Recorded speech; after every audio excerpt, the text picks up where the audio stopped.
persuasive. And because of that, you feel like, hey, probably be a good idea to update. What really happened for me was when we wrote the book originally, we were nobody. So the publisher was hesitant to make a version that was as big as I wanted because I wanted to illustrate it in a way that I've illustrated Person of Interest. If you look at Person of Interest, the goal for me is to never open any page of the book without having a graphic element or illustration of some kind. So I want it to be fully illustrated.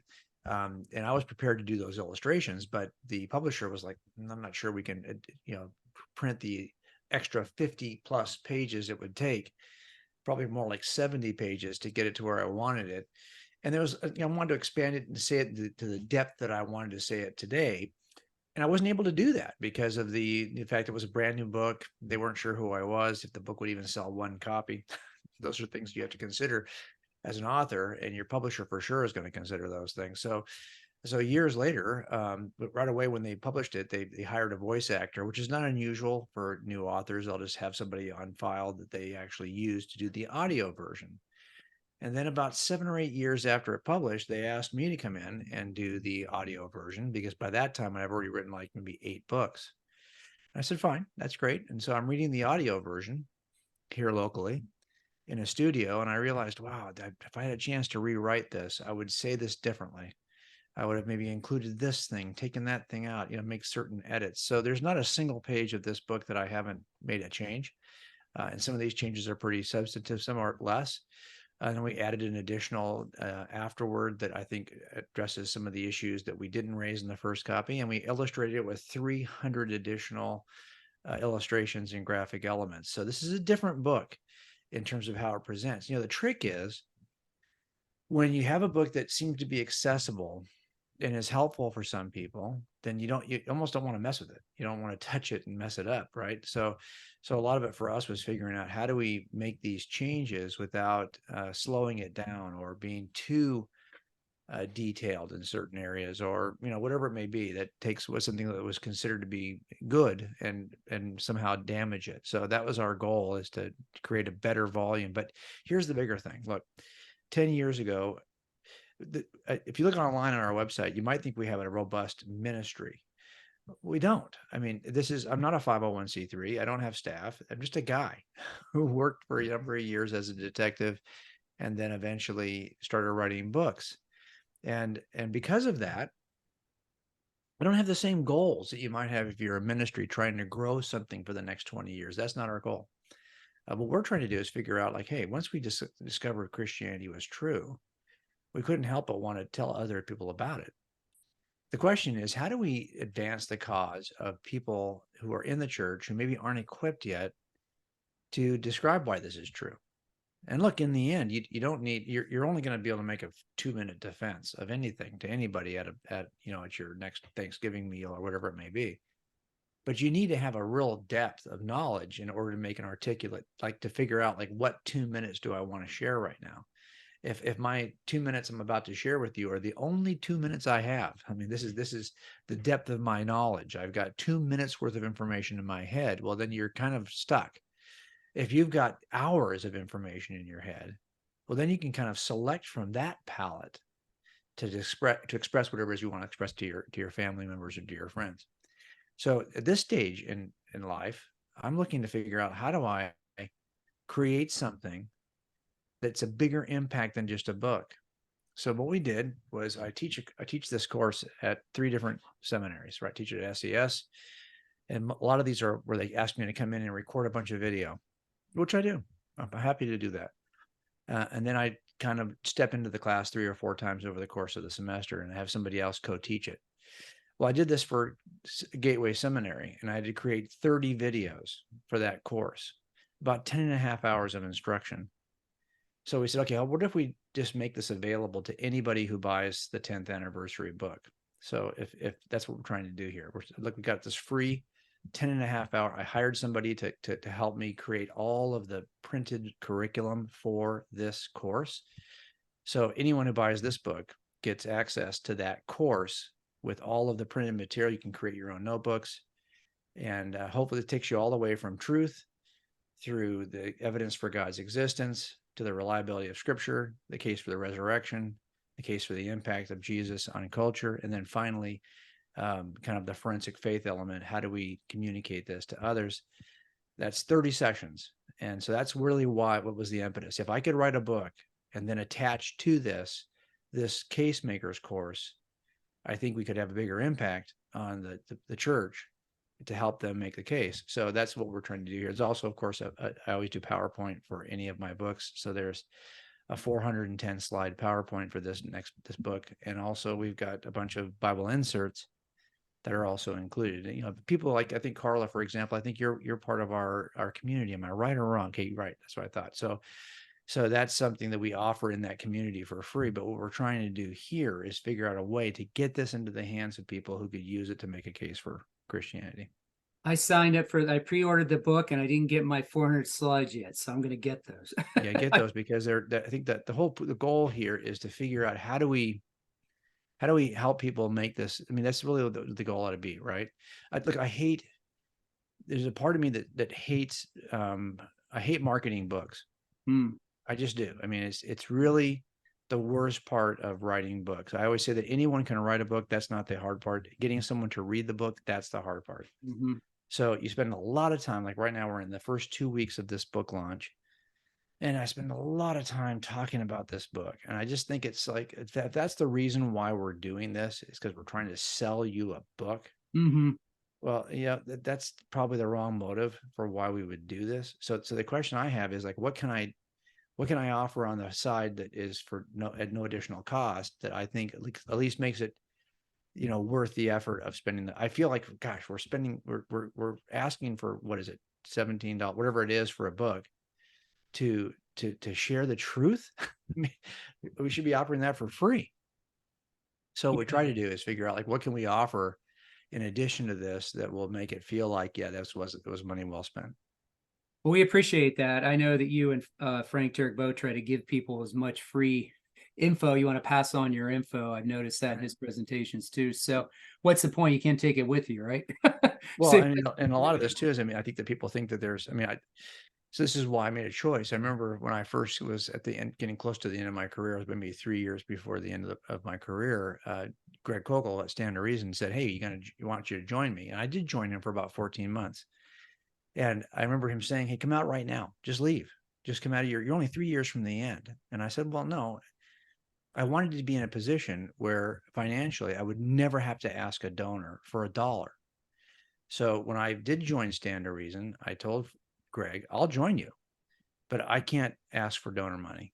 I don't want to be paid." So the 14 months I was with Stand to Reason, I was just a volunteer. And I was one of the speakers of Stand to Reason, but I cannot legitimately say without your help, I could not continue this ministry because I have a pension, and the pension, I arranged it in such a way that I could live on my pension. I always tell people that financial independence is not the ability to buy anything. It's the ability to buy anything you want. Well, I don't want anything. So it's pretty easy to get to financial independence because I'm happy with this old Hyundai Elantra and where I've been living for the last 30 years. So I'm pretty good. Well, that's incredible. Yeah. Well, I always tell people who want to be a full-time apologist, I say, can you do support raising? You like doing that? And they're like, well, not really. I'm like, well, I don't know what to tell you. I guess you go teach somewhere if you want to get a degree. That's but anyway. true. I mean, that's very, very true. You have to think about this is what gets me, guys. We have created in the church a position which is not in Scripture. Like, you don't find the position, you'll find evangelist and pastor. Now you could say, well, we're a teacher. Okay, fine. But the idea of a Christian apologist in an entire industry of people who are making content and writing books in this category called Christian apologetics. Okay, just keep in mind that there is no there's no position in the pages of Scripture for this. This is actually something we're all supposed to do as believers. And this is not like a pastor. No, this is the responsibility of all of us. Yet instead of taking that responsibility on ourselves, we have designated certain key people that will just say, get their book. No, look at the evidence for yourself and master it so you can share the truth with people. We are so ready to, I use this illustration to the point where I'm sure people are tired of hearing it, but we are right now in football season. Okay. You're working at Ohio State. You don't think that people in that Yeah. area are prepared. Yeah, the Ohio State, I get it. But you don't think that people in that area are prepared right now to make a case for why Ohio State is, they already know the entire recruiting history. They know every position. They can tell you who's got how many sacks. They can tell you who's got how many rushes for more than 4 yards. They can tell you all of these details because they are equipped right now as case makers for the Ohio State football team. Hmm. Yet they could not make a case for what they believe as a Christian. And if you want to know what you worship, I can tell pretty quickly from what it is you're prepared to make a case for. Mm, That is what you worship. very good. So I think the problem we have is that I don't understand how it is that we got to this point in Christian history where we are so willing to just kind of add this like a saddlebag on our saddle, right? Yeah, Hmm. we're Christians. That's an additional part of our identity, but it's not the part of our identity. It's just like an add-on, you know? So anyway. Yeah. Well, do you think that, so you've been at this a while now, and I've been at it a while too, to be honest. I got in apologetics back in, after I became a believer in the 1990s. Because I just started getting objections right off the bat. But I kind of watched the apologetics movement grow and grow. Of course, you've seen it grow. It seems to me we have more than enough materials now. We're not lacking any materials, are we, to get in the hands of people in the Mhm. churches, right? They just don't. It's either they take hold of it or they don't, right? At this point, I mean, Well, we. what's interesting is and this shouldn't surprise us given the way the culture is, like, look, we all are evidentialists. That's what I've discovered. And our work has shifted. You know, our work was started off with just, hey, what's the case for Christianity? And we worked hard to prepare ourselves to be able to make that case. And that's the way I came in. I mean, that's not like I had to make a big effort to learn the case. This is what I examined before I became a Christian. But our work has now shifted, and now I'm in my 60s. Like I feel like at some point you need to move from battle mode to wisdom mode, right? Because you just get older, and a lot of the work we do now is just volunteer work with Billy Graham Association with police officers, mostly with people who have suffered in critical incidents and now they're struggling to figure out how to handle this trauma and injury. Their marriages are struggling, so we do a lot of marriage resiliency. That has become the primary thrust of our work. Our is really the 6 weeks we spend every summer with couples who are just trying to get their lives back together. So you kind of shift in your priorities, right? And that's what's happening for us. And I think that as that shift occurs, I'm able to look back and say, well, you know, what is the role that I play now in this community the way it is now. So the community is growing. You're right. There's lots of free resources that are out there that are available, and there's almost no excuse for us to not tap into those free resources to be able to make the case. And so I think that's where we are right now. We're trying to figure out, like, how do we leverage what's out there? And I always tell people, exhaust what is available for free Mhm. because there's so much available for free. Right.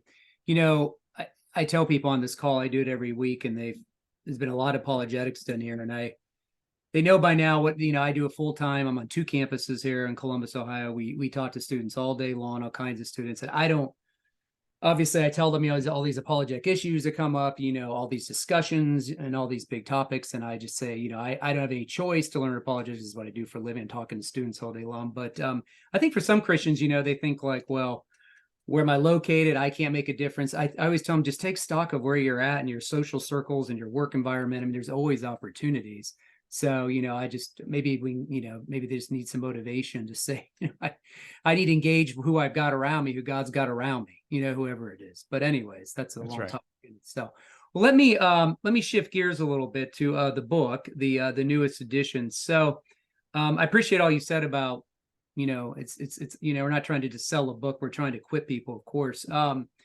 What in your newest edition, I've been starting to read it because I just got it, it just came out.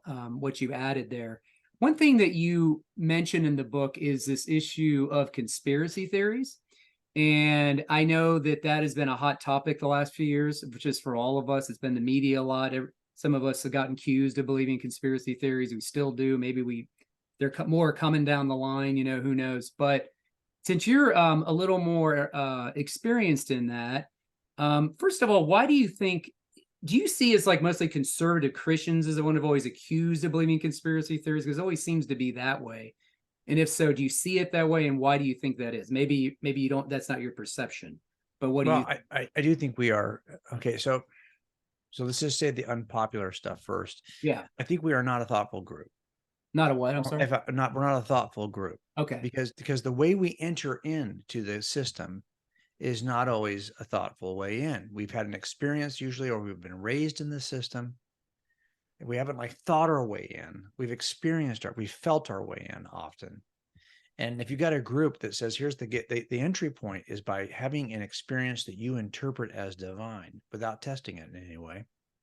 And sadly, probably look, I'm preaching to the choir because a lot of the people you have in this group are not going to be in this category. That's why they're part of this group. So just keep in mind that as think about outside of yourself, think about it in terms of the people who are in the church at large. They often found their way in. Now they don't realize they're evidentialists because they are evidentialists because they thought they've had an experience that they cannot describe any other way. This could not have been an accident. This is too odd, too weird, too the odds against this has got to be from God. And so they've interpreted some experience for themselves as having been divine and proving that Christianity is true. But keep in mind that every Mormon would say the same thing. Every Hindu would say the same thing. Every Muslim would say the same thing. We have all had experiences. The question is, are these experiences best described by the Christian worldview? And that would require us to examine the evidence for Christianity first. So what I find is that most people are willing to tell you their testimony, but everyone's got a testimony. And no one's got better testimonies than Mormons. As a matter of fact, when Mormon missionaries come to you and start talking to you, if you back them to a corner, what are they going to do? They're going to share their testimony because they believe that their testimony has divine power. So the question becomes like, why do we trust testimony?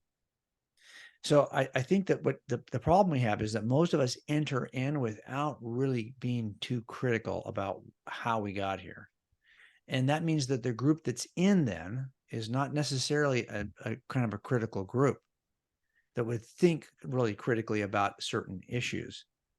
And what I've discovered is that, boy, there's some embarrassing things. If you post on social media frequently, and I post every day 5 or 6 times, and it's not my work. Usually it's work of others that I'm trying to repost. A lot of it's your work. And I try to repost that stuff on social media. What I find is that I don't get that the responses I get sometimes from Christians are not thoughtful and they Mm. don't represent us well because they're just kind of emoting. Well, part of the problem is that if you're not thoughtful, you will kind of not think clearly through some of these alleged conspiracy theories. Look, conspiracies occur. Successful conspiracies do occur. And they occur usually if they have the 5 criteria that are necessary to form a successful conspiracy. And those 5 criteria are pretty simple, right? It's number one, the smallest number of co-conspirators. It's much easier for 2 people to tell a lie and keep a secret than it is for 22 people, or 222, or 2,222.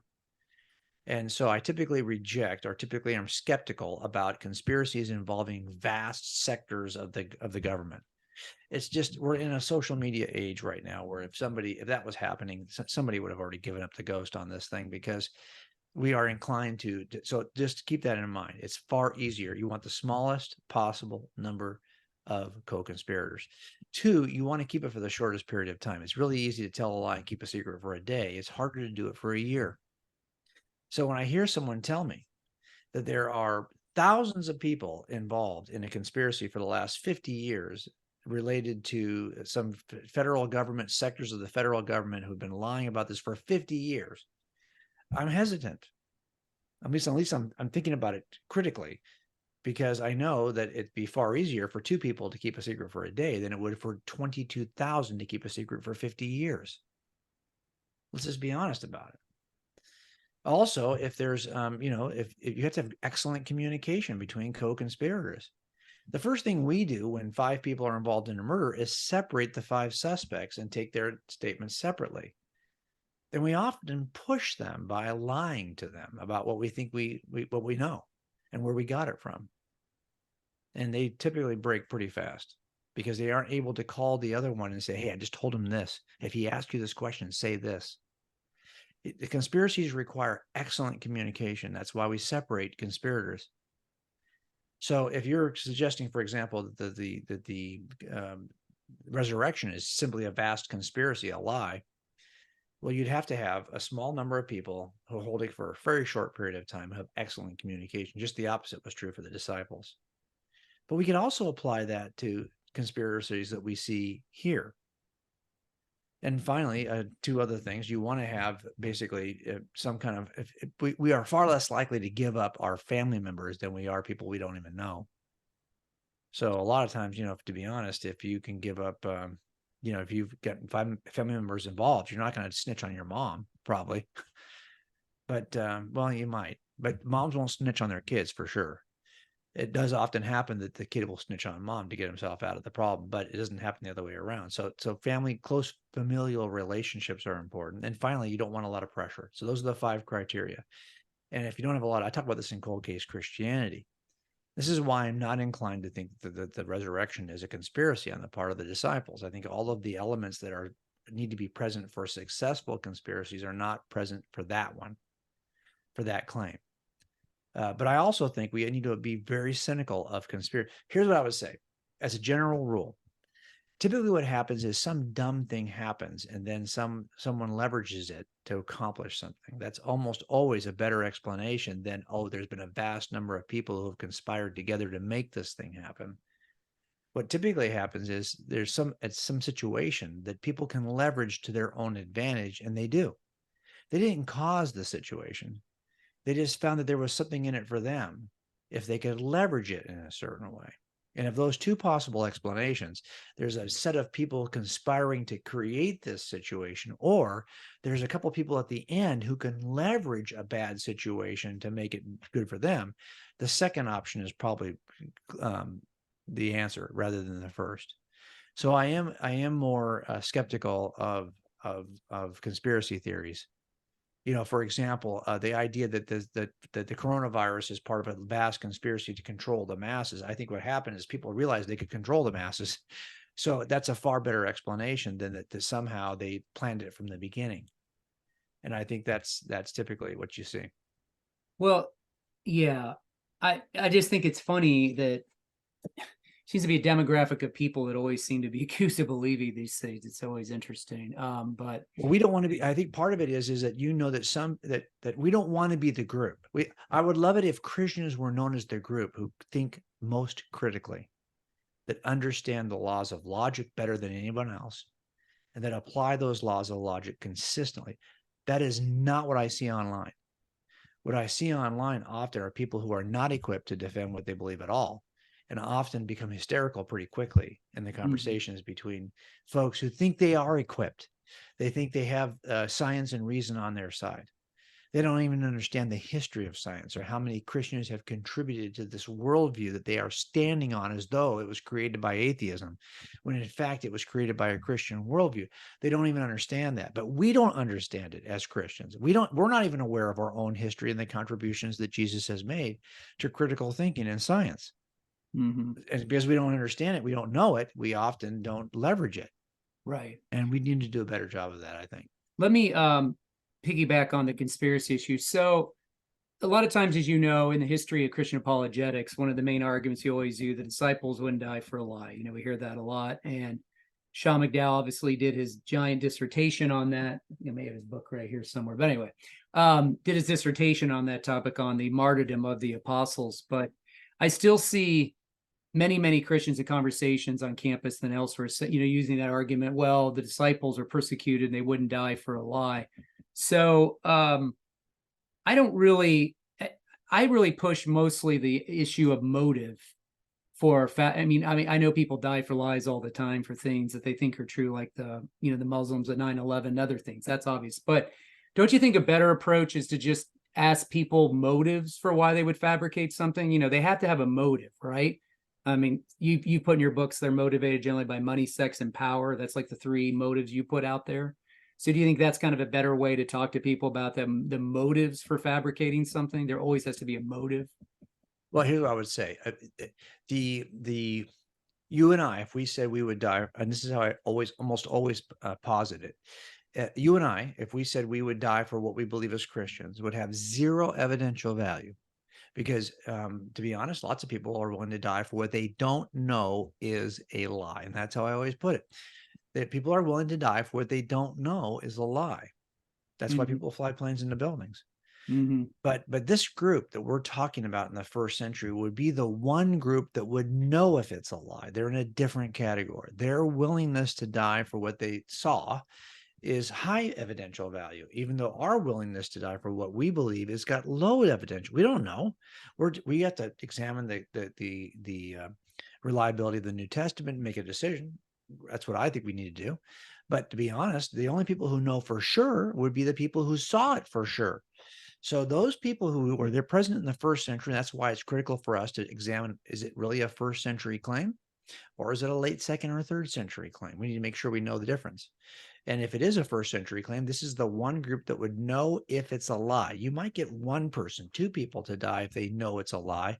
But the fact that this many people were willing to be martyred, and that tradition of martyrdom is pretty clear. Now, that you're right. The actual case we have for each individual martyrdom varies. And this is what Sean talks about in Fate of the Apostles. Right. And that was his master's, or that was his PhD dissertation.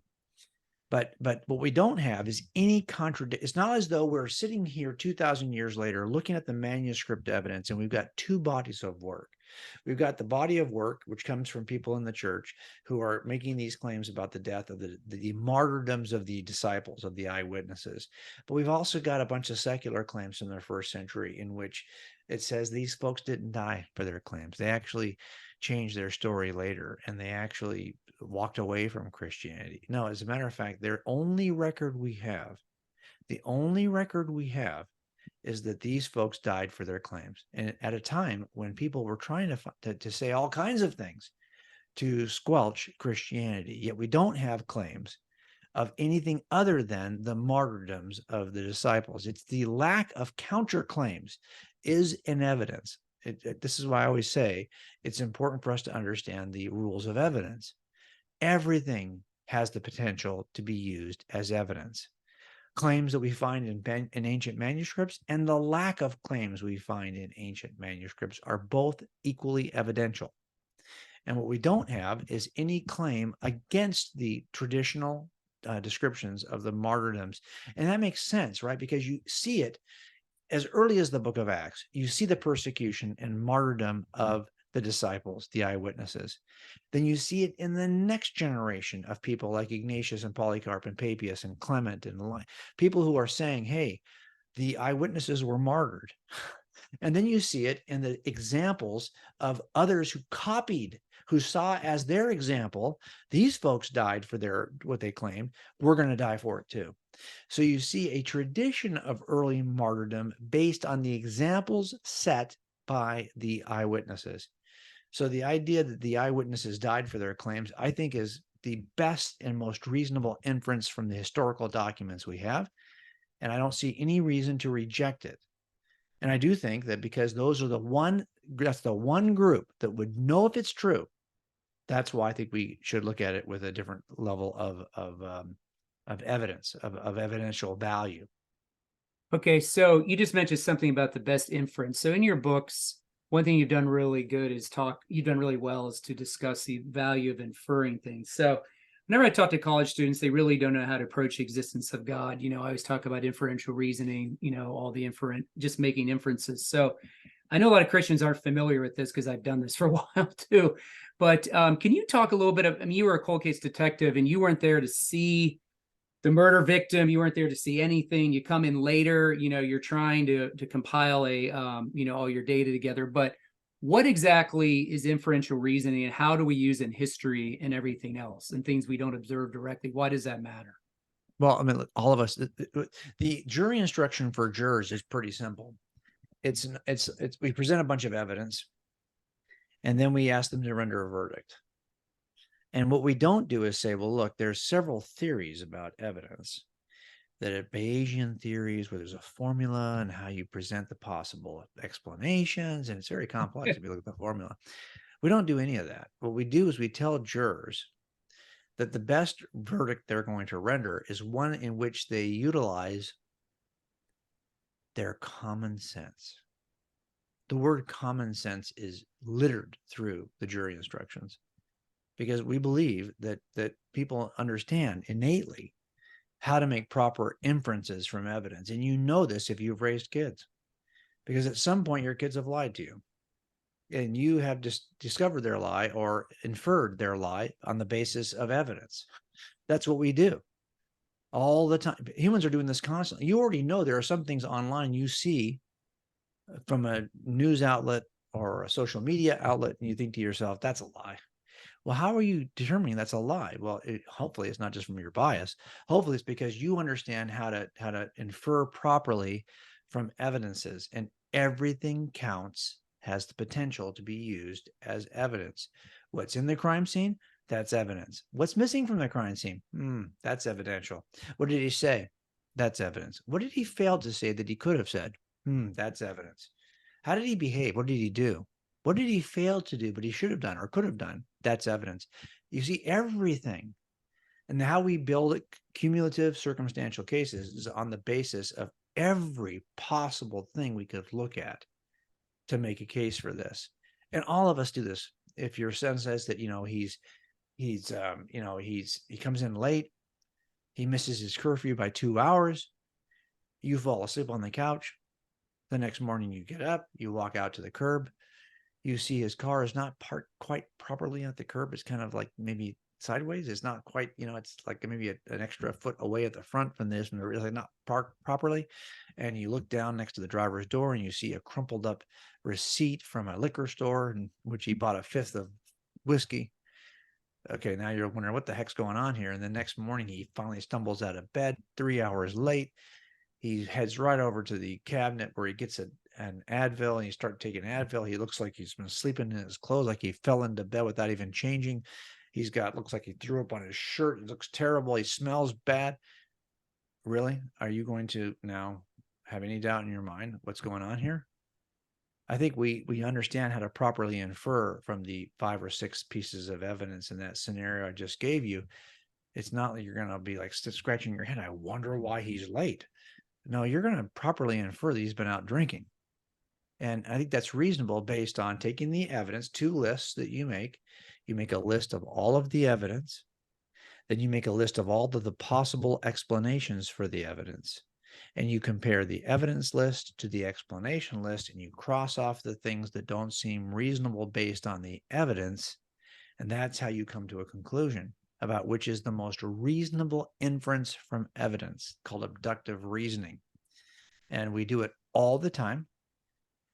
You're forced to do it if you've got a cheating spouse or a kid. So if one of those 2 things is in your life, you're probably doing that a lot. And that's where we get good at this. And so I think most parents understand this. And that's what we do when we look at the resurrection. What is the evidence in the room? And what are the possible explanations? And which of these possible explanations is it best explains the evidence with the least number of issues? And I know fully well that when we start, that every explanation has got its strengths and its weaknesses. Even when I have the right suspect, my case has its strengths and its weaknesses. That doesn't mean I can't make a case for why he did it or that he did it. I just know my case has got weaknesses. The Christian worldview also has weaknesses. It requires you to believe in something supernatural. And for a lot of people, that's a deal-killing weakness. I get it. But the reality of it is we have to ask ourselves, if there is a being in the universe that could create everything from nothing, and that seems to be the best explanation for the beginning of the universe, that there's something outside of space, time, and matter that is the cause of everything in the universe, which is space, time, and matter. And you cannot create yourself. So it's something outside of space, time, or matter. You're getting awfully dangerously close to the description of the Christian God. And if there is something outside of space, time, and matter that is the cause of the universe, then any supernatural explanation on the pages of the New Testament is a small potato miracle. It's not a big deal compared to everything from nothing. That means that the miracle of all miracles is in Genesis 1. It's not even in the New Testament. So I think in the end, we have to help people. That's why I always say that if you could just take a second to talk to your friends about the nature of evidence, you could go a long way toward helping them to understand that Christianity is true. A lot of the problem we have is that most people like reserve rational thinking about evidence for jury duty. Yeah, you could apply that same approach to anything else, including your theistic beliefs. But don't you think though that most people, when they say there's no evidence for God, no proof for God, they just simply don't know what even evidence is, really. That's They why I don't. say you have to help them. This is why we do more than just select out the people who don't hold biases. Right. So you get 150 people get called for jury duty. Only 12 are going to get in the box with 4 alternates, maybe 6 alternates. So that's what 18 people Hmm. max. Now we've done trials where we've had more than that, but usually that's about right. So 18 people out of 150. Well, who are we selecting out? People who we think have a bias. But then once we get them in, we have to instruct them about the nature of evidence, or they won't even think some things count. Mm. Everything counts. I just wrote I think that's this week's article last Friday. I think I just posted an article online at Cold Case Christianity that talks about that. Let me see. Yes, what qualifies as evidence? Hmm. Everything. I just posted that on Friday. Mm. Everything counts as evidence because it's just the nature of how we do cases. It's the yin and the yang. What's there? What's missing that should be there? That counts. So it's So that yin and yang. in jurors, when you do a jury, and you come to the end of the trial, and the goal is to Mhm. convince them beyond a reasonable doubt, is Yeah. that kind of what we shoot for, you think, with Christianity? We're talking to people that we try to tell them, I think we're going to hit the evidence shows we're beyond a reasonable doubt. Is that what you always, the phraseology that you use because your background, is that the what you say? Beyond a, Yeah, trying to I get think people beyond. understand that if they've ever served in jury duty, and most of us at some point are going to be called for jury duty. So I don't say it's what's plausible, it's what's reasonable, because that's not the standard we apply toward jury trials. If you think about it, it's the standard we apply toward everything, everything, because there's nothing you can know beyond a possible doubt. And you might have thought, oh, I know beyond a possible, what would that be? What case would that be? Oh, I know that I exist. Really? There's philosophers who believe this entire experience is nothing more than a computer simulation. That even our mental processing is part of the simulation. Mhm. And think about that. Why would you look? Here's their argument. If I was making a video game right now in 2023, it would be pretty sophisticated compared to the video games we used to make in the 80s and the 70s. Atari, the first Atari computer game system, Remember. it didn't look like much, right? But Mhm. now if you play a role-playing game, you're like, oh dang, this almost feels like I'm in the action. Well, let's go another 1,000 years in the future. How do we know that we are not a video game, or we are not a simulation created 1,000 years in the future and we think we exist? This is the belief of many like sophisticated philosophers at Ivy League schools right now. They think we're nothing more than the video games or like a computer simulation. They're So, smart. but we think we have more than a reasonable evidence. Like we believe we actually exist beyond a reasonable doubt, but we can't get beyond a possible doubt because it's possible we're just a video. Is it reasonable? I don't think it is. So I think in the end we all live. By the way, you would be paralyzed if that was the standard. If the standard was I have to get beyond a possible doubt. Well, really? Do you think you're going to go on the freeway today? You know, it's possible you'll die on that freeway today. A lot of people do. Today, a lot of people in Southern California will die on that freeway. Yet you think you should go and you could go safely because you're not operating on what's possible. You're operating on what's reasonable. Right. You'd be paralyzed if you operated on what's possible. So the standard has always been now, look, here's possible doubt. Here's reasonable doubt. It's lower. It's a lower standard. The gap between these two, this gap here, are your unanswered questions. So I tell jurors all the time when we select them, are you somebody who could render a verdict even though you'll have open, unanswered questions? And if they say, no, I don't think I can do that. I need to have every question answered before I can. I mean, Bob, this is someone's life involved here. I can't. Then you're excused. I'm not going to put you on the jury because I've never been able to answer every question a juror might ask. I Mm. have questions. I don't know how he did it necessarily or why he did it. My burden is to demonstrate that he did it. Mm. I can make that demonstration without answering the other two questions. Mm. That means I'm going to get you to a certain point. I'm going to get you to an evidence trail. It's going to lead to a verdict. It's going to lead to a suspect sitting at the end of this table. Now, it's going to point right to him. It's not going to point a foot to the left or a foot to the right. It's going to point right to him, but it's going to stop short.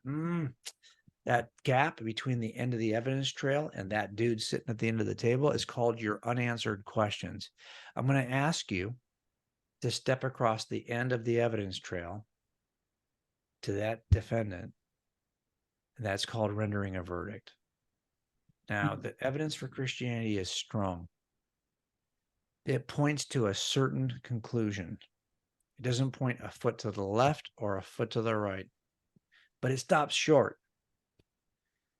That gap is called your unanswered questions.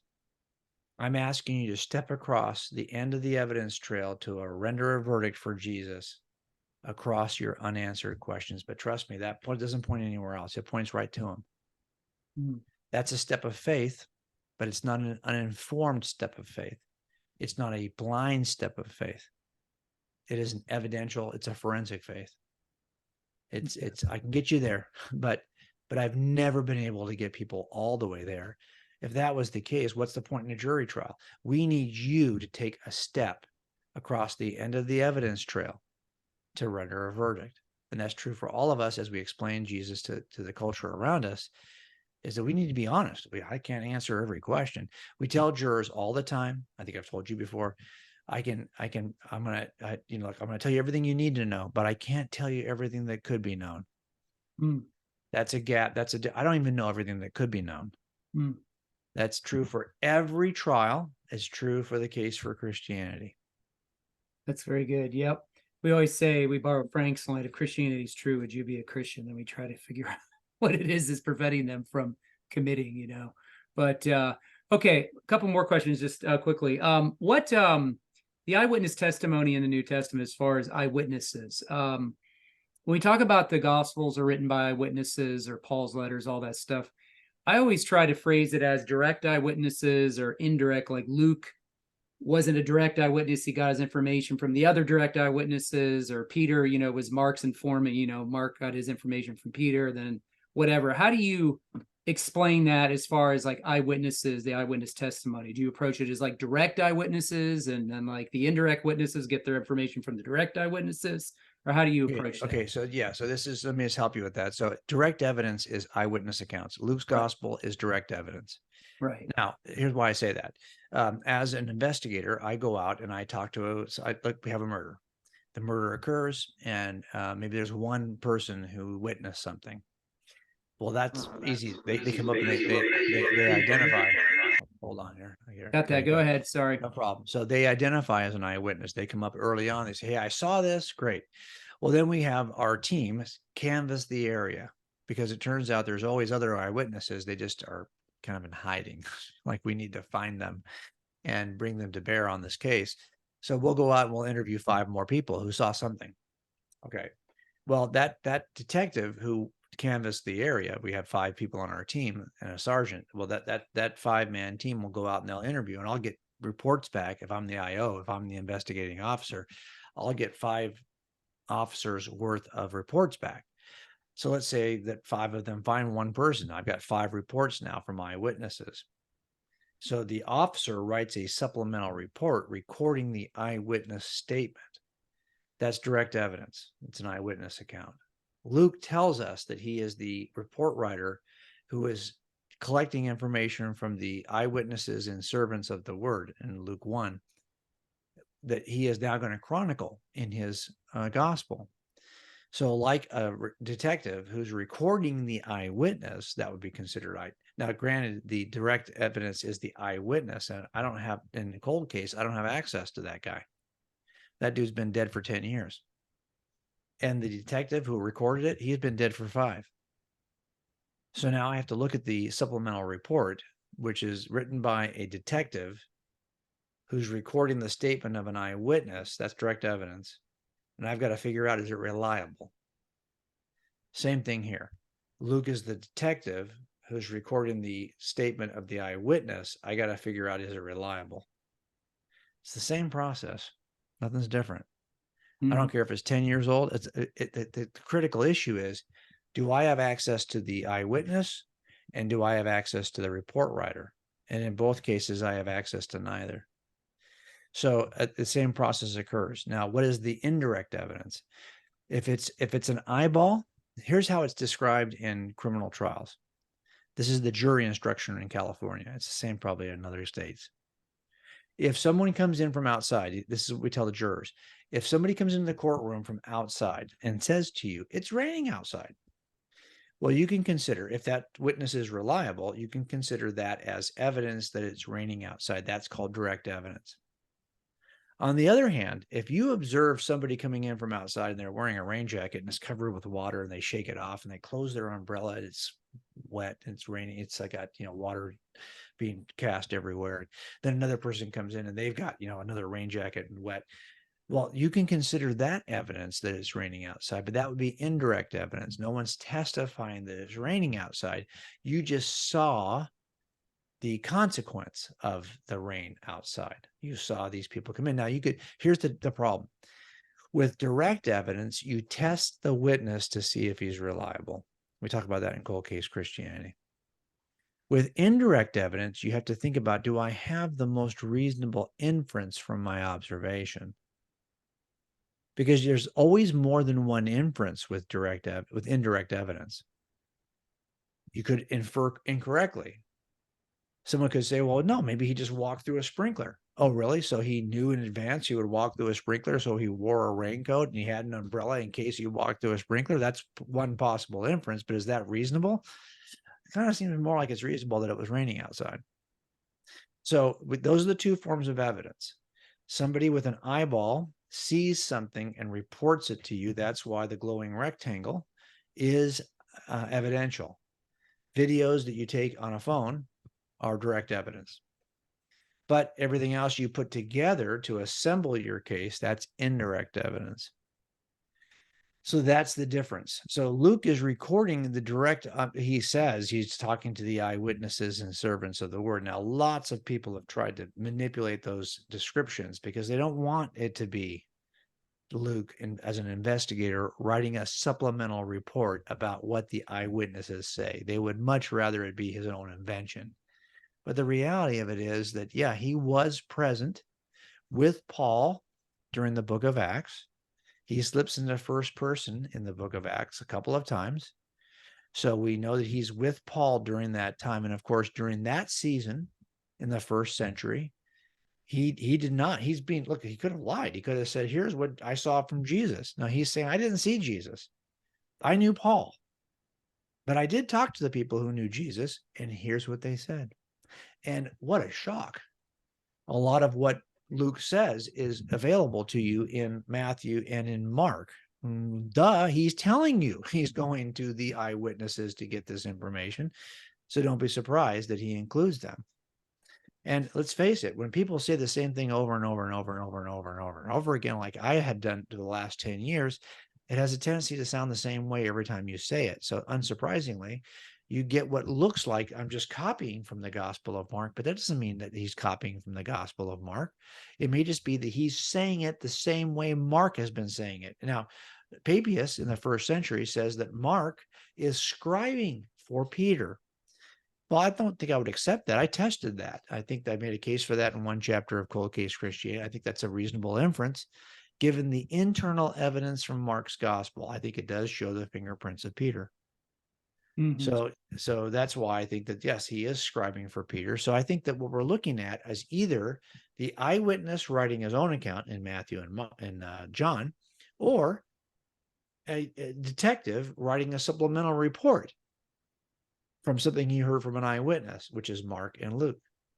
Either way, you're stuck with it as eyewitness claim of eyewitness testimony. You can decide whether it's true or not, but I think the idea that somehow this is just complete fiction, I don't know what you'd base that on from a manuscript evidence perspective.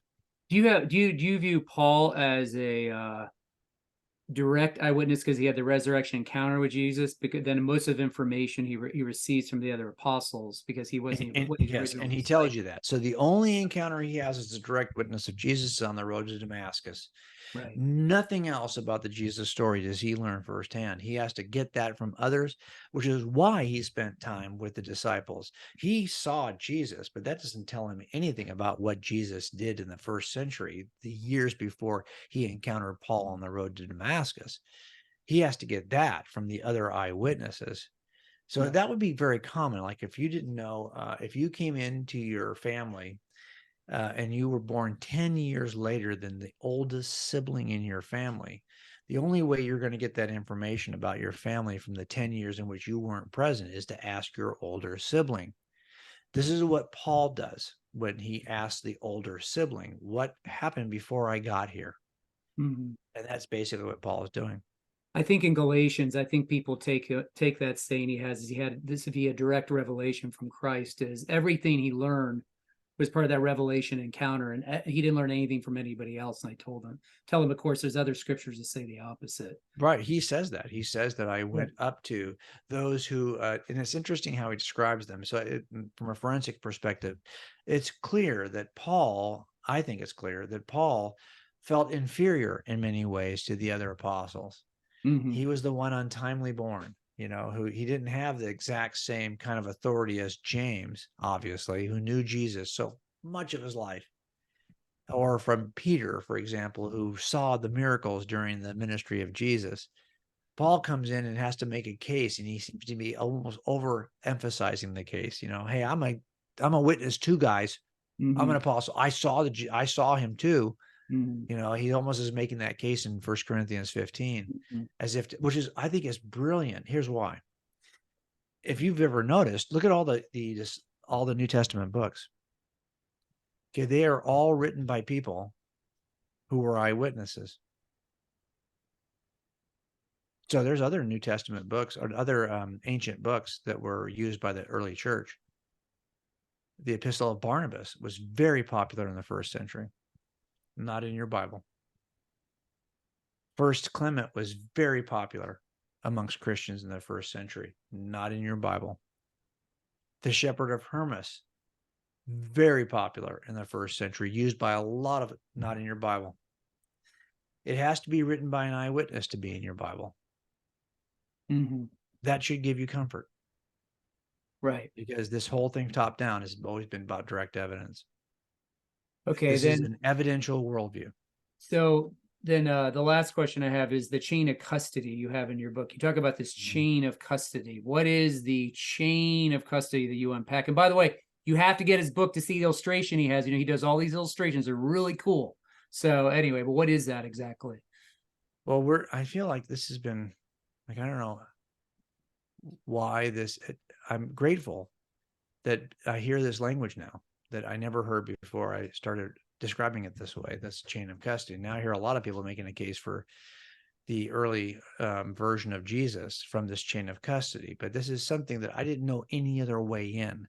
So I wasn't trying to be, I remember when I taught this class at Biola for the first time, the cold case Christianity class, I had a student come in and he's an older guy. A lot of the people who get their masters in apologetics are not young, they're older. Everyone gets their masters there. Go That's ahead. right, eventually. So he comes in and he says, I just want you to know, I'm going to be honest with you. And this is in front of the entire class. He says, I kind of think this is a gimmick. So I wrote a actual uh, article about this online. You can see it at our website if you type in the word gimmick. And I thought, oh, okay, fair enough. I said, just hang with me over this and ask, and then at the end, let me ask me at the end if you think it's a gimmick. Let me go through the whole class with you.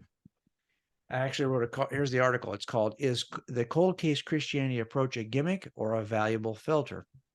Mm. And his view was this is kind of a gimmick. Like you're trying to find, like if I was a plumber, I'd find ways to talk about Jesus is God because of the way I fit pipes. I'd find some way to throw it that way. No, I needed to know because my biggest suspicion was this one, that, you know what? This is a story about Jesus that contains some truth, but not all the truth. The story of Jesus has been exaggerated, and there might have been a preaching rabbi named Jesus, but he didn't work those miracles. That's the stuff that's been inserted over the years. Hmm. So how do we know if the story of Jesus has been exaggerated? It's kind of the argument that Jesus, as we see him as we accept him as Christians, the Christ of Christianity is a late legend. Well, Mhm. that would require two things. He'd have to be late and he'd have to be a legend. So the first thing I wanted to know is the story late? And the second one is does it change over time? A lot of the guys we've taken to jail based on nobody murders. Nobody murders. No prosecutor wants to work a nobody murder. I have a hard time getting these filed. This is a situation where you have no body. He kills his wife, he buries the body, gets rid of it, dismembers it. I've had one guy boiled it for soup, you know, whatever you do to get rid of the body. And then you got to figure out, okay, so now I've got no evidence of a body. How do I make a case when I can't even demonstrate that necessarily she's dead, let alone the fact that he killed her? So how do I describe this? How do I do this? Well, a lot of times these cases are made by the fact that he's changed his story over time. So figuring out if the story changes is big to us. And that's how you decide if this is a late legend. Does the story change over time? And one of the ways you see this in criminal trials is that you get some piece of evidence, like in The Making of a Murderer on Netflix. The argument there is that he was framed by a detective who pulled evidence out and altered it. How do we know that, let's say I find some piece of evidence at the crime scene, that a detective didn't pull it out later and alter it, and then 20 years later, I'm not even aware of that. And now I accept as genuine a piece of evidence that's been altered after the fact.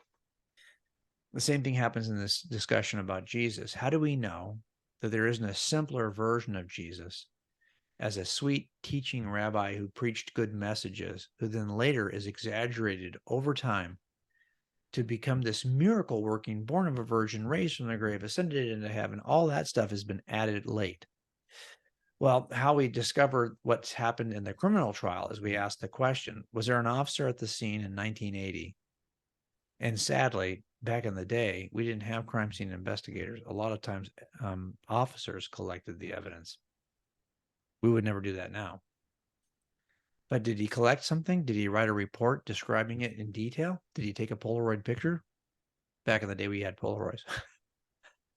Before we had 35, we would also shoot it with 35 millimeter, but we would shoot Polaroids at the point of collection. What does it look like? Does that Polaroid and report match the next guy? Because he's going to give it to somebody, and that guy's going to have to take another picture or write another report to describe what it is he's receiving from the first guy. And then that guy's going to bring it to the crime lab at some point, and then they're going to take a bunch of pictures and write reports. And then I'm going to come back, pick it up later, and I'm going to have to write a report and take a picture maybe. So now I've got report after report after report after report, and picture after picture after picture after picture over time, like links in a chain that connect the past to the present. And I can see from each link if the piece of evidence has been tampered. That's called the chain of custody. And I've done a bunch of cases. Who's really good at this is Robert Shapiro. I had a case with him 10 years ago The guy where from where we OJ's trial, from OJ's yeah, trial. he's a terrible litigator, but he's really good at the kind of organizational stuff. Like he can nitpick you to death. And that chain of custody is going to be important to people like that. You're going to have to show the chain of custody for every piece of evidence that you bring into the criminal trial. So you get used to this. You get used to trying to track the evidence over time. Well, there's a chain of custody in the New Testament, but when I first was looking at this, I've never seen anyone track it. And I just needed to track it to know if the evidence had been tampered with, if the story of Jesus had been altered. So if you look at John, for example, and I did it with John, Paul, and Peter. If you look at John and you ask, okay, so who was the student of John? Because he told this story to somebody. And if we could interview that somebody, we could figure out if Jesus was simpler than the one we have today. What did John tell you about Jesus? Did John say he was born of a virgin? Because, in the Gospel of John, I don't see the virgin birth. How many times have you heard that? So you look at the students of John, Ignatius, Polycarp, and Papias, and you study their writings, and they have written to local churches, and you can ask yourself, is Jesus somehow less supernatural in those accounts? Or do those students of John sitting at his feet describe Jesus the same way we have him today? If they do, then you would at least know that he hasn't changed over time. And then they pass it on to a guy named Irenaeus. Irenaeus passes it on to Hippolytus. You can do the same thing through Peter, all the way into the Council of Nicaea. So you can really track the Council of Laodicea. You can track this story of Jesus through all of those who were teachers and students, links in the chain of custody, to see if the story changes. And here's what I discovered: it never changes. If you didn't have the Gospels, but you had the first link in the chain after the eyewitness, you're still stuck with the same Jesus we have today. So he doesn't change over time. You may not think it's true, but you can't argue that it's a legend. It's not late and it's not a legend. You're stuck with this story. You may not want to believe it. Fine. And by the way, I'm pretty calm about that. Is there enough evidence to demonstrate that the Gospels are reliable? Yes. Is there enough wiggle room for you to deny that? Yes. And that's the way I think God wants it. Because he in wants the end, he wants you to make a sincere decision, and it's not compelled. And that's what I think God does. So I'm absolutely okay with presenting the evidence, and I don't feel any sense of urgency over how people respond to it, because I know that God's in control of that. I mean, some people look at all the evidence, maybe agree with you about the evidence from a historical perspective, but they just won't be able to. The miracles issue they're hung up on. It's a anti-supernatural bias a lot of times. So, yeah, and it may be some other issue that keeps them out, or it might be that they honestly believe pridefully that they have a better way of explaining this. right. No problem. My duty is simply to explain. Now, look, I'll leave you with this. We constantly talk about what our role, what is our responsibility as evangelists. So what do we're to create disciples, not converts. So but of course the first move toward discipleship is conversion. So we're going to have to go through that window called the gospel. But I think that for most of us, that language is not just the words we speak; it's the presuppositions we hold. Because if I presuppose that I understand the language or this word the way you mean it, I may be wrong. So I think in the end, we have to look at it two ways. One, the gospel has all the power. My case making has no power. It's the gospel that has all the power. But do you think the gospel has such power that I could speak it in French to English speakers and it would still have the same power? No, I think you would say, well, you got to speak it in English. I mean, it's not magic. It's not like we could speak it in Swahili and suddenly people are going to be converted if they don't speak Swahili. We think, well, no, he's got to speak it in the same language as the hearer. Well, language is more than just words. It's all the presuppositions we hold. If we are in a world in which people think that every claim has to be supported by evidence or it's not true, that's a presupposition we have to also include in our language. So it turns out that, yes, our evangelism does now include case making because we're in a case making culture that wants to hear your English words through the lens of, is this evidentially true? And that's why we share the gospel, by sharing the truth about the evidence. Yeah, I'll go to the first comment here. They have a question for you in the chat bar. Just one last thing. We notice a lot on campus, unfortunately, and you know this, that the truth language for a lot of people today, sadly, in some cases, is a kind of a postmodern context. Not everybody, but they love the pragmatic view of truth. You know, just that, Eric, you know, Christianity works for you. I think it's good. It's comforting you. It's good for your life, but you know, I think you should believe it for that, but they don't understand the objective truth end sometimes. So you've got to kind of bring them back to that a lot of times. So that's frustrating, but we have to do it sometimes. But anyway, okay. So Ben, you have a question here for Jim. My Ben Humphrey, who just moved to Florida. I'm really jealous. He says, my question is related to the volume of valuable resources I've acquired from you over time. Thank you. Back in 2016, I acquired about 1.5 gigabytes of resources you provide. Now, with your new book in hand, I have been blessed to receive 5+ additional great resources on my computer after sending a review of your new edition. Can I rationally delete the older material Rely on the new resources to enable to make the case for Christianity. Only Jim, you can answer that. Yeah, no, for sure. Like if you've, one thing we've tried to do over time is, because we're not a ministry, we're not a 501c3. You're looking at the entire staff at coldcasechristianity.com, except for my wife, Susie, who But your son takes, was there. Is your son helping? yes, no, my son also creates Yeah. content, but we don't have we don't have like a business. This is not a ministry. This is just folks who are just like you. If we can do this, you can do this, because we did this with no staff, no money, just on my pension. I'm able to provide the income to keep this website alive. And along the way, from the very beginning, I was a youth pastor. We tried to create resources to help the church.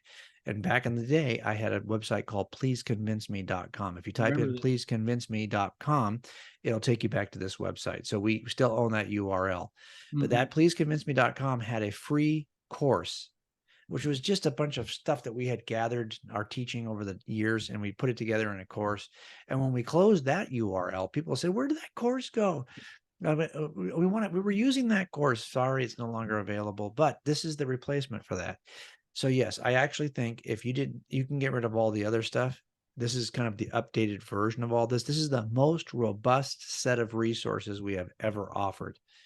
And if you look at the PDF files, Caleb Nelson, who's been a great assistant to me over the years and done a bunch of research for me over the years, Caleb helped me build this course. You'll see his name is on all these sessions written by Caleb Nelson. And I helped him, of course, but I mean, I just did very little. Did all the heavy lifting. He knows my materials as good as anybody in the world right now. So he did a great job of assembling these resources. And in those resources, you'll have a link to all of the extra PDF files and extra materials online. And I mean, look, we've tried to make this the most robust course that we could offer for free.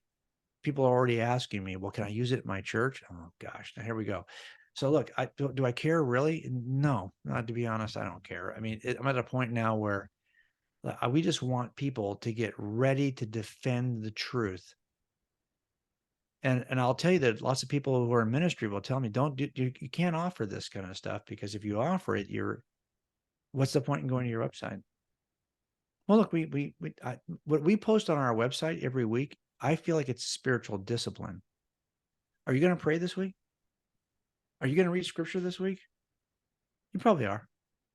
You're going to go to church this week? There are certain disciplines we start to embrace as Christians. Content creation is my 3 time a week discipline. There's not a week going to go by when I'm not going to create three pieces of content. Do I have any idea where that goes? Or no? Do I care? No. I mean, I'm going to create it if there's one reader or if there's a million readers, because this is a spiritual discipline of simply, I'm thinking about this. I want to talk about it. So that's what I hope people will use this material. So yes, Ben, just go out and you keep all the old stuff too. I mean, nothing's going to be contradictory. It's just this is, I think, the best, most current version, widescreen, high def.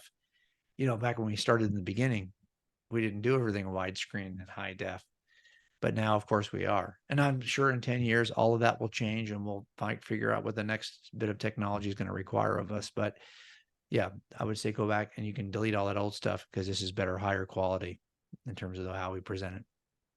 So Okay.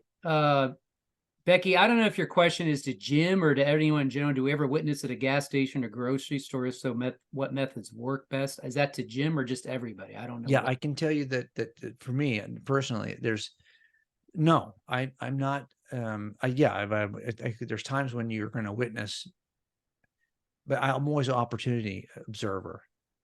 So there are times when you have to create your own opportunities, no doubt. But a lot of times, I'm just waiting for opportunities to chime in. So there's 2 ways to do it, right? So I've done it both ways. Now, what am I most likely to do? I'm going to confess to you a weakness I have. I'm hyper vigilant, and most cops are. Hypervigilance is just the notion that I'm always looking for ways that I'm going to get killed. And sadly, this is what cops do. We are battling these two competing values. One, We are willing to die to serve and protect our community. 2, we'd like to go home tonight. We'd like to see our kids. We'd like to kiss our wife one more time. So we have hypervigilance. We're looking around and saying, okay, so how in the world in this situation could I get ambushed? How, and this is why when we're off duty, we're usually sitting in the restaurant in the corner booth so that everything's in front of us. I'm not saying it's right or wrong. It's just the nature of hypervigilance. And most of the time, I'm hypervigilant over my desire to evangelize. That's not right. I'm just telling you honestly my concern. So most of the time when I'm out in a public space, I'm thinking about it in terms of how do I get in and out of here without getting killed. Now that's something that it's I don't know how to say it any other way. It's just the nature of doing the work long enough that this is when you walk up on a car. This is why sometimes you walk up on a car, right? There's 2 possibilities. You ran the red light because he's late for dinner. He ran the red light because he's running from a robbery. Those are your 2, those are the extremes. If I walk up on the car with a certain assumption, I may not go home tonight. So I'm going to walk up on the car as though he's running from a robbery. Now, in the end, he's probably not. And he's going to say, why are you treating me this way? Sir, do me a favor, put your hands on the wheel. What?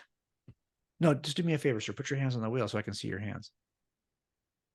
Why are you asking me to do that? What did I do that caused you to treat me this way? No, dude, please do me a favor. Put your hands on the wheel. Why am I doing that? Because I want to go home tonight. And I've just read too many reports. There's a thing called the Officer Down Memorial page. Read it. Too many times people walked up on the car like it's just a guy late for dinner and they didn't go home that night. So if you want to go home tonight, you're going to have to, now look, in the end, you're going to have to explain to this guy why you treated him that way. But he may not accept it. But that hypervigilance is going to keep you alive. Now, sadly, that often works against me because I'm thinking, well, how vulnerable do I want it? Like in this situation, I'm more concerned about getting out alive than I am about sharing the gospel. That's the battle. I always put it this way too. To do this job well, you have to draw a very tight circle around the people for whom you are willing to cry. The only people in my circle are my immediate family. Nephews and nieces are not in my circle. I could work those murders because they're not in my circle. You better be able to work those murders. You better not walk into a death scene of a 6-year-old and have a problem with it and have to go home because you can't work it because you got a 6-year-old. Really? No. That kid's not in your circle, dude. You need to work that case. Otherwise, no one's going to be able to work that case. If you want us to work that case, you got to have that kid can't be in your circle. My dog is in my circle, but my cat is not in my circle. Some people are going to be in your circle. Some people are not. The reality of it is that is not what Christ is calling us to be. He's calling us to open the circle so wide that your enemies are now in your circle. But that is the challenge for every cop, is that I want to get home alive. So I'm treating people like they might kill me. That's not a good way to treat people. And I have this tight circle so I can work cases. And that's not a good way to treat people. So that's the challenge. And that's why Christian cops are always battling these 2 polar sides of our identity. So I'm just sharing that with you because it's the reality of it. And you want a guy who doesn't have that 6-year-old in his circle because you want him to solve that case, right? Well, I can't go home and be all shaken by that. I'm going to have another case tomorrow. I got to be able to just go in and do the job. And there's the problem, is that's why I think for the most part, people have no idea what we do. And it's because we're protecting people not only from the things that can hurt them, but we're even protecting them from a true view of reality. Because there are people out there who are willing to kill their 6-year-old. And we don't want to think about it. But the truth is that if you're a cop, you're seeing that all the time. Then you're going to have to think about it. So anyway, I'm rabbit trailing now, but we appreciate your honesty. We really do. Anyway, so that's why I think, yes, I need to be more open to sharing the gospel and not being worried about, who's that dude over there, but that's often what we do. because that's what we're trained to do. Becky's your follow-up question about the DNA discoveries. I don't know if Jim knows any more about that. I always punt to Steve Meyer on that one. I don't know. Do anything about that in the chat No, I bar? think that this is the strongest piece of evidence for the existence of God, if you ask me. No, I do too. This is what Anthony, yeah, this is what Antony Flew said convinced him that there was a God. This lifelong atheist who in his 80s, it became one of the leader of philosophical leader of atheism in the last century, who became a theist or a deist at least. He became that because he believed that the DNA discoveries were significant and were impossible to explain without a mind. And I do think that that is a place I would start if I was talking to somebody. How do you explain? Can you get information from space-time, matter, physics, and chemistry? Until you can explain to me how you can get information, I always put it this way. So we have this code, and we know that every example in the universe of a code, language, information comes from mind. If you think you can get that without mind, show me how. I'll wait. You're never going to be able to do it. Here's how I look at it. If I walk into a room, there's a dead guy, and there's blood spatter on the wall. Doesn't mean he's killed by anybody. It may not be a murder. He could have hit his head. The physics of blood spatter, the chemistry of blood might account for that spatter. Chemistry, physics, space-time, and matter can account for spatter. So it may not be a murder. Maybe he accidentally, maybe he committed suicide. Maybe he had a natural death, heart attack, fell, hit his head. Who knows?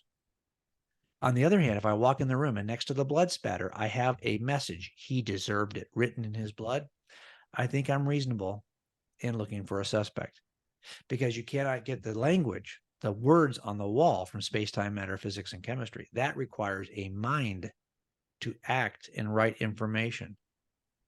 So the information in DNA is the same thing. Once I see this information, I have to account for it. And the best explanation for that is mind. So I do think it provides us with opportunities to share the gospel, to simply ask people, hey, how do you account for the information in the genetic code? And if you let them rabbit trail that, but that's all you introduced was some form of skepticism about how you could get information in the code from something other than mind, I think that would be enough to start them on a quest that you don't even have to finish for them, because it only leads to one reasonable explanation. You have to do a lot of torturous kind of contortions in order to figure out how to explain that with anything other than mind. So I hope that helps. Great.